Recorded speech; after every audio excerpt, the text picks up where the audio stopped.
존재하는 이유가 두 가지가 있다고 했죠. 하나는 죄와 사망과 심판과 지옥에서 구원받기 위함이요, 다른 하나는 구원받은 이후에 하나님과 인격적인 관계를 엮어 나가기 위함이라고 말입니다. 어둠 속에, 세상 속에 흠뻑 빠져있던 나를 빛 대신 주님께서 나를 건져주셨다면 그 은혜에 덧입어 이제는 빛의 세계로 주님과 사귀면서 살아가는 걸 주님이 기뻐하시기 때문이죠. 자식이 계속 길을 가는데 엉뚱한 길을 걸어가면 부모가 너 거기 가면 안 돼, 좋은 인생길이 아닌 것 같다 하고 깨달음을 줍니다. 그러나 계속 고집을 피우면 부모로서 어쩔 수 없지만 실제로 그 자식이 엉뚱한 길에 들어섰다가 화를 당할 뻔한 일을 겪으면 엄마 아빠가 그때 참 왜 이렇게 가지 말라고 했는지 이제는 알 것 같다 하고 깨닫지 않겠습니까? 바로 그런 과정 속에 하나님과 인격적인 관계를 깊이 엮어 나가는 것이죠. 제가 말씀을 전할 때 도훈이와 도연이가 이해를 할까?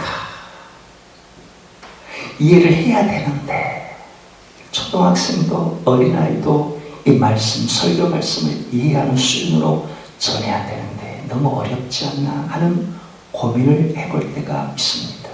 그래서 되도록 쉽게 풀어서 이 말씀을 전하려고 하는 것이죠.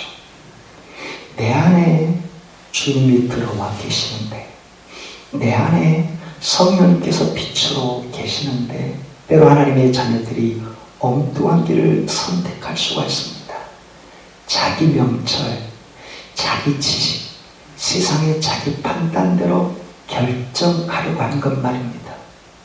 그때 큰 어려움에 빠질 뻔한 일들을 겪게 되는데 그런 순간에 하나님께서 내가 큰 깨달음을 주셔서 그 길에서 빛으로 건져 올려주실 때가 종종 있습니다.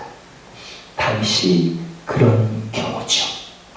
다윗은 위로 7명의 형들과는 달리 배다른 8번째 아들이었습니다. 배가 다르다는 말은 형들은 다 엄마가 다른데 자기만 다른 엄마인 것이죠.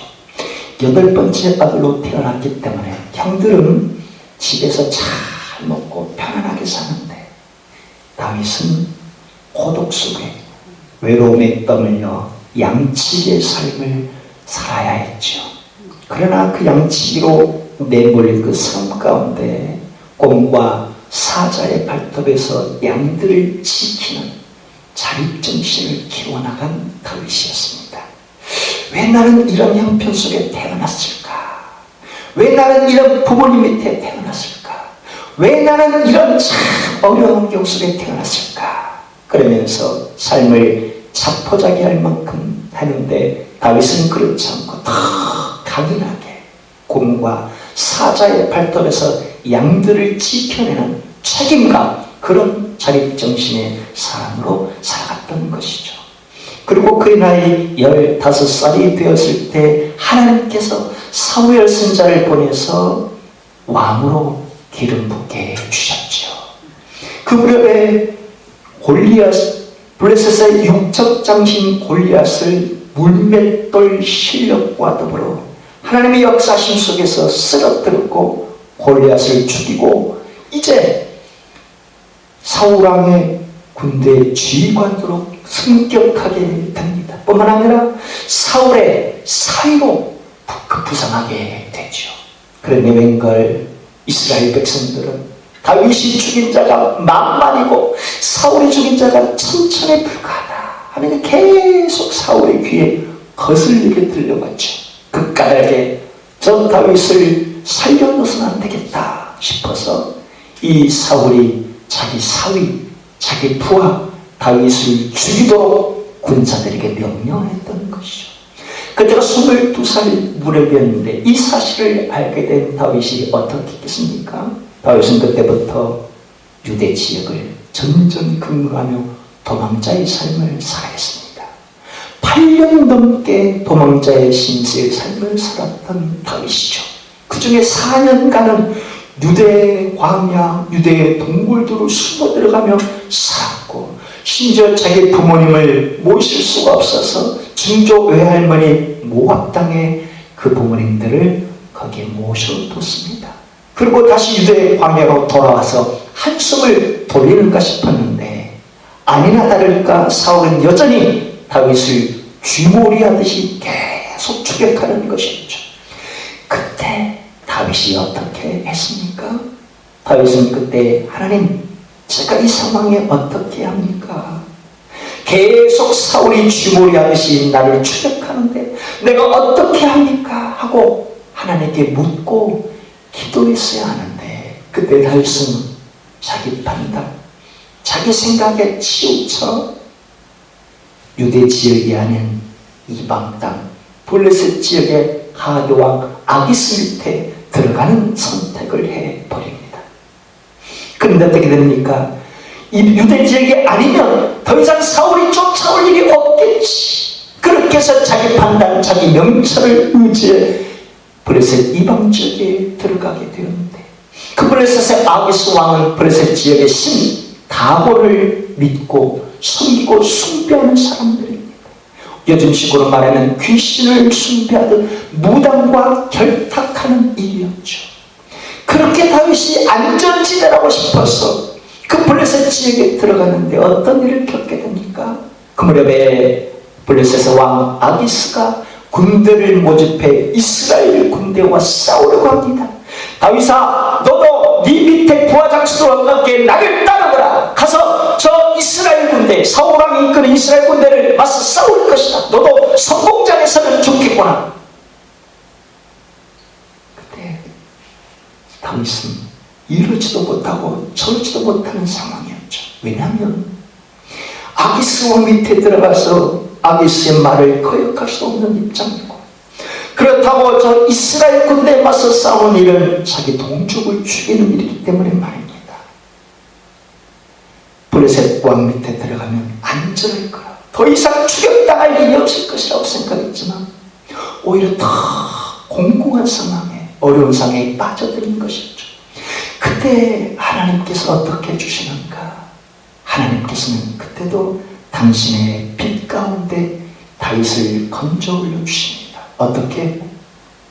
이제 다윗이 이스라엘 군대와 마주치는 국경 지역에서 전투에 참전했는데 아기스 왕 밑에 군대 장관들이 이구동성으로 말하는 겁니다. 왕이시여, 절대로 저 다윗을 이 전투에 참전시키지 마십시오. 왕도 하시지 않습니까? 저 다윗은 본래 이스라엘 백성 아닙니까? 그런데 우리와 함께 이 전투에 참전했다가 저 다윗이 마음이라도 바뀌어버리면 졸지에 우리 군사를 치려할 것 아닙니까? 절대로 이 전투에 참전해서는 안 됩니다. 그래서 다윗이 그때 아기스 왕의 말, 너 다윗아, 나는 네 마음을 안다. 그러나 내 밑에 부하 장수들이 원하느니 이 전투에는 참전하지 말고 네 밑에 군사들과 함께 돌아가라. 그래서 본래 있던 블레셋의 시글락 지역으로 돌아올 때 그 길목에 다윗이 어떤 고백을 했겠습니까?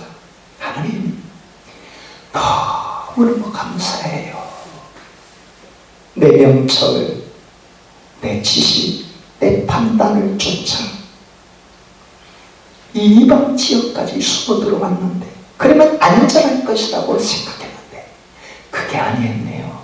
내가 더 깊은 인생의 수렁에 빠질 뻔했는데 하나님께서 저를 건져주셨네요.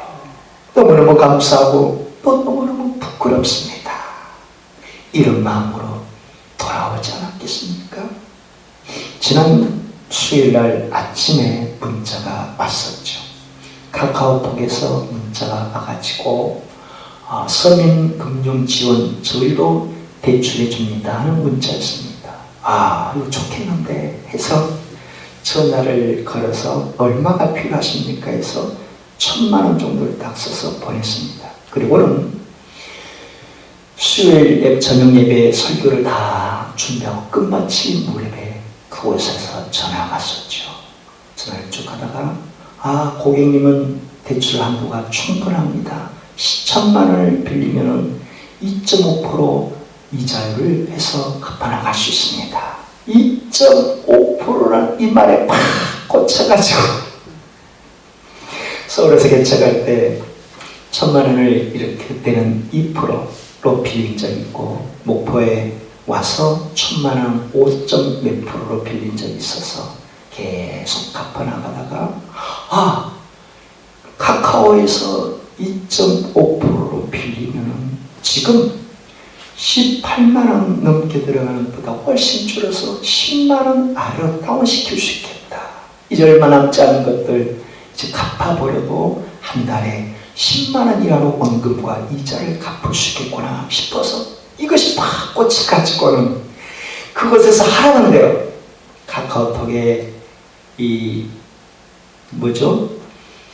신분증을 올려주십시오 해서 제가 운전면허증을 그대로 찍어서 올려줬죠. 그랬더니 이번에는 체크카드를 가까운 은행에 가서 발급받으십시오. 그래서 저희 시장에 있는 농협에 가서 체크카드를 발급받아왔지 않습니까? 그리고 또 연락이 왔죠. 체크카드로 ATM기에서 600만 원 인출을 할 수 있도록, 또 체크카드로 3천만 원 이체가 가능하도록 한도를 조정하십시오. 그래서 다시 은행에 가서 그렇게 요구했더니 돼 있는데요. 최대 한도로 돼 있는데요. 해서 돌아왔습니다. 그리고는 끝날 줄 알았는데 그곳에서 다시 연락이 와서 체크카드를 자기들이 있는 곳으로 보내주십시오. 그렇게 말하는 것이었습니다. 수속까지 다 찍어주고 말이죠. 그래서 당장 가야 되겠다 하는 우체국으로 해서 택배물을 보내주면 그 영수증을 첨부해주면 그 비용까지 자기들이 되겠다는 이 말까지 해주는 것이었죠. 그래서 가야 되겠다 싶어서 하는데 그때 한순간에 한번 검토라도 해봐야 되겠다 싶어서 카카오뱅크 본사에 전화를 했죠. 그랬더니 카카오뱅크 본사에서 저희들은 절대로 그렇게 하지 않습니다 라고 답을 해주는 것이었습니다. 혹시 보이스피싱인지 모르겠습니다 하고 말이죠.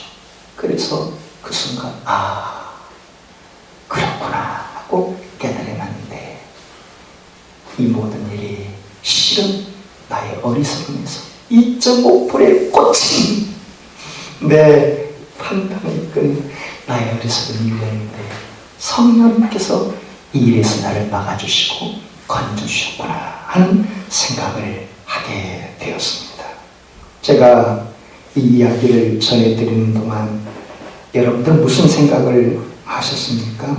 혹시 그런 생각을 하신 분이 계신지 모르겠습니다. 아이고 목사님도 참 지난번에 보이스피싱 얘기하셨잖아요. 그것도 모르고 당할 뻔했어요. 비련하시기를. 제가 꼭 이런 심정이었습니다. 10여 년 전에 서울의 부목사 삶을 살아갈 때 그 담임 목사님이 보이스피싱으로 3천만 원을 농협은행에 가서 송금해 버린 일이 있었습니다. 그리고는 금요 기도회 때 말씀 속에 자신의 간증을 하셨죠. 그때 제가 꼭 그랬습니다. 아이고 목사님 그게 보이스피싱인 줄 몰랐어요. 아이고 저한테 말씀 한번 물어보긴 하지. 아이고 미련하시구나.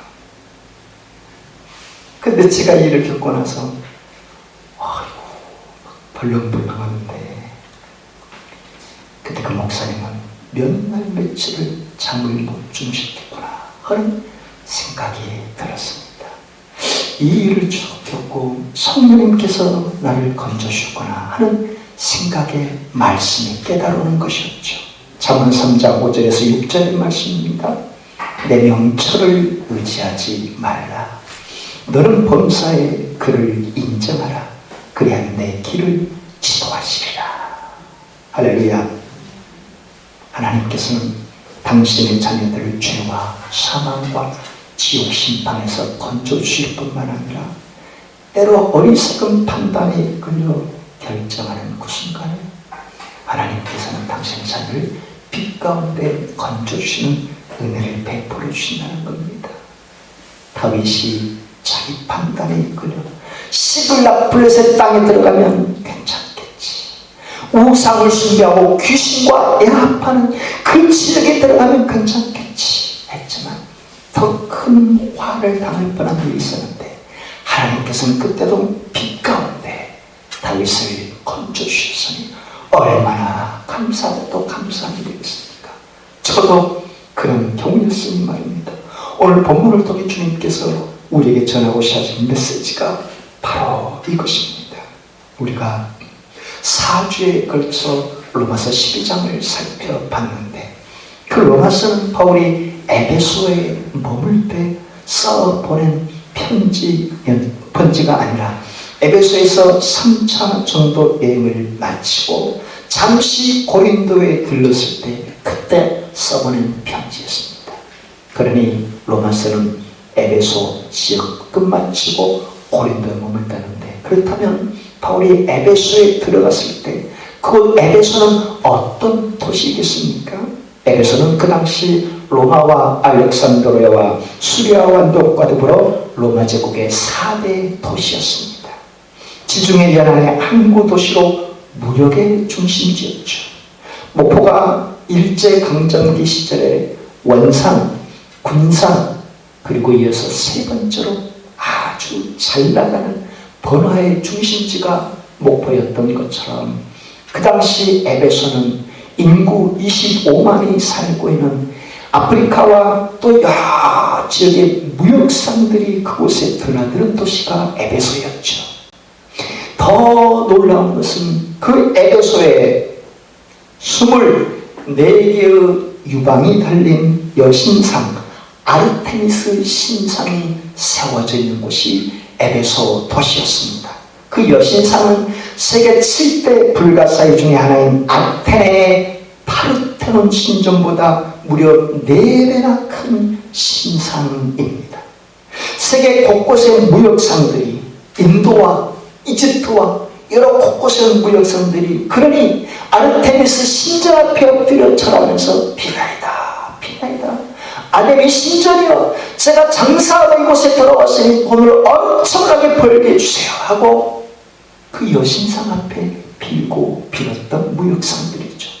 그것을 바라보는 에베소의 구리 세공업자, 이 구리로 빚어 만드는 이 구리 세공업자들은 그 무역상들을 위해서 부적과 같은, 호신상과 같은 작은 아데미 조각상을 만들어 팔았던 것이죠. 그것으로 자기 수입을 창출했던 사람들이었습니다. 바로 그런 도시에 에베소에 바울이 브리스길라와 아굴라 부부와 함께 들어가서 텐트를 만들며 복음을 전했던 곳이죠. 3개월은 유대인 회당에서 복음을 전했고, 2년 넘는 기간은 티라누스의 스콜레, 곧 두란노 서원, 우리식으로 말하면 건물의 상가를 빌려서 점심, 오후 시간, 잠자는 시간에 사람들에게 복음을 전하고 가르쳤던 것이죠. 그 에베소에서 3년 가까이 머물 때 고린도 교회에 좋지 못한 소식을 들어서 직접 2번이나 방문했고 4번에 걸쳐 편지를 써 보냈던 바울이었고, 그 무렵에 텐트를 만들면서 복음을 전하는데 바울이 텐트를 만들다가 땀을 흘릴 때 쓰는 거적대기와 앞치마격 같은 보자기로 병든 사람이 찾아왔을 때 그 병을 앞치마와 보자기를 얹을 때 놀라운 주님의 역사로 병이 고침받고 귀신이 떠나가는 역사가 일어난 일이 있었습니다. 뿐만 아니라 그곳의 무당들이 바울처럼 흉내를 내는데 오히려 귀신에게 압도당하는 무당들도 많았던 것이죠. 저것은 일반 귀신들은 할 수 없는 일이요, 살아계신 하나님의 역사구나 하고 많은 사람들이 바울이 전하는 예수님을 자기 구주로 영접했던 일들이 많이 일어났죠. 그런데 바울이 이렇게 놀라운 역사, 주님의 도구로 성령의 역사로 귀신을 쫓아가고 병든 자 고침받고 복음의 역사가 일어나는 동시에 그곳에 에베소의 데메드리오라는 은장세, 구리 세공업자, 무역상들에게 부적을 만들어 파는 하는 것처럼 이 작은 여신상을 만들어 팔던 이 데메드리오가 자기 생업이 끊어질 걸 걱정해서 바울을 고발하려고 바울을 찾아 결함했습니다. 그러나 바울이 없자 바울과 동행한 두 사람을 이끌고 같은 동종업계 사람들이 다 몰려가는 겁니다. 어디로요? 아덴의 연극장으로 말입니다. 그래서 그들이 몰려가는데 수많은 시민들이 맹목적으로 그들을 따라가서 아덴이 그 신상을 찬양하기 위해서 연극장에 몰려들입니다. 그들이 다 몰려들어서 2시간 넘게 위대한 아덴이여 위대한 아덴이여 다 열광적으로 막 소리를 지르고 놀라운 일들을 하는 겁니다. 그때 그곳에 서기장이 무장한 군사들을 동원해서 그 성공을 다 해체시켰습니다. 그러자 바울이 그때 내가 더 이상 여기 있어서는 나의 동역자들, 예수님을 영접한 초신자들이 해를 당할지 모르겠구나 싶어서 배를 타고 고린도에 와서 로마서를 써보냈고, 그리고 다시 배를 타고 예루살렘에 왔는데 에베소의 유대인들이 그곳 예루살렘까지 와서 바울을 체포하여 가이사라에 2년간 구금을 시켰고, 그 후에 바울은 로마의 네로 황제의 법정에 이 문제를 상소해서 배를 타고 로마까지 갔는데, 그때 바울은 가택연금 상태, 자기 셋집의 감옥처럼 너는 여기를 빠져서 나가서는 안 된다, 네 집에만 머물러라 하고 군사들을 다 지키며 2년 동안 그곳에 머물게 되었는데, 바로 그때 오늘 본문의 에베소서를 써보내게 되었던 것입니다. 바울이 로마의 가택연금, 집 밖을 빠져나가지 못하는 상황에 무슨 일을 했겠습니까? 그래도 자신을 찾아온 사람들은 만나게 허락을 해줬기 때문에 그들에게 예수님의 복음을 전했고, 오늘 본문의 에베소서뿐만 아니라 3개의 편지를 더 써보냈습니다. 다만 에베소서를 써보낼 때 무슨 심적으로, 무슨 목적으로 써보냈겠습니까? 고린도 교회는 음행, 제사, 그리고 여러 은사 문제로 심해서 그것을 풀어보려고 써보냈고, 갈라디아서를 써보낼 때는 이방 율법주의자들이 들어와서 그 문제를 해결하고 써보냈는데, 오늘 에베소서는 에베소 교회와 이 소아시아 7개의 성도들의 믿음의 삶을 권면하기 위해 써보낸 것이었습니다. 여러분들은 하나님의 선택을 받은 자들입니다. 세상의 어둠 속에 빠지는 여러분들을 주님의 빛 가운데 건져주시는 하나님의 은혜를 기억하십시오.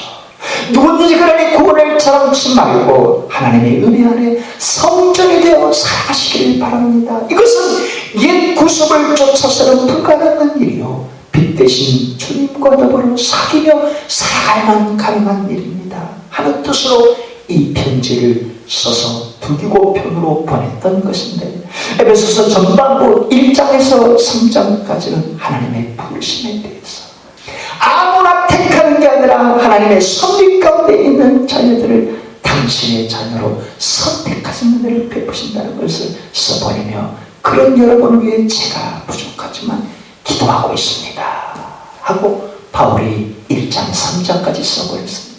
4장부터 6장까지가 후반부인데, 하나님의 선택을 받은 자녀들, 어둠 속에 있는 여러분들을 빛 가운데 건져내 주셔서 이제는 빛된 주님과 사귐의 산 인격적인 관계를 맺어가야 합니다 라고 권면을 해보내는 것이죠. 그러면서 바울은 주님과 인격적인 관계를 맺는 이 사람을 새 사람이라고 칭하고 있습니다. 예전에 세상에 빠져 사는 사람은 옛사람이고, 술 취함과 방탕함과 음란함과 이 세상의 우상과 귀신을 쫓아 사는 자들은 옛사람이요, 주님 안에 거듭난 사람, 하나님과 사귀고 하나님 나라를 상속받기 위해 살아가는 자들은 새 사람이라고 말입니다. 오늘 본문 8절에서 14절을 통해 권면해 준 바도 바로 그것인데, 다시 한번 같이 읽어보도록 하겠습니다. 아멘. 너희가 전에는 어둠이더니 이제는 주 안에서 빛이라, 빛의 자녀들처럼 행하라. 빛의 열매는 모든 착함과 의로움과 진실함에 있느니라.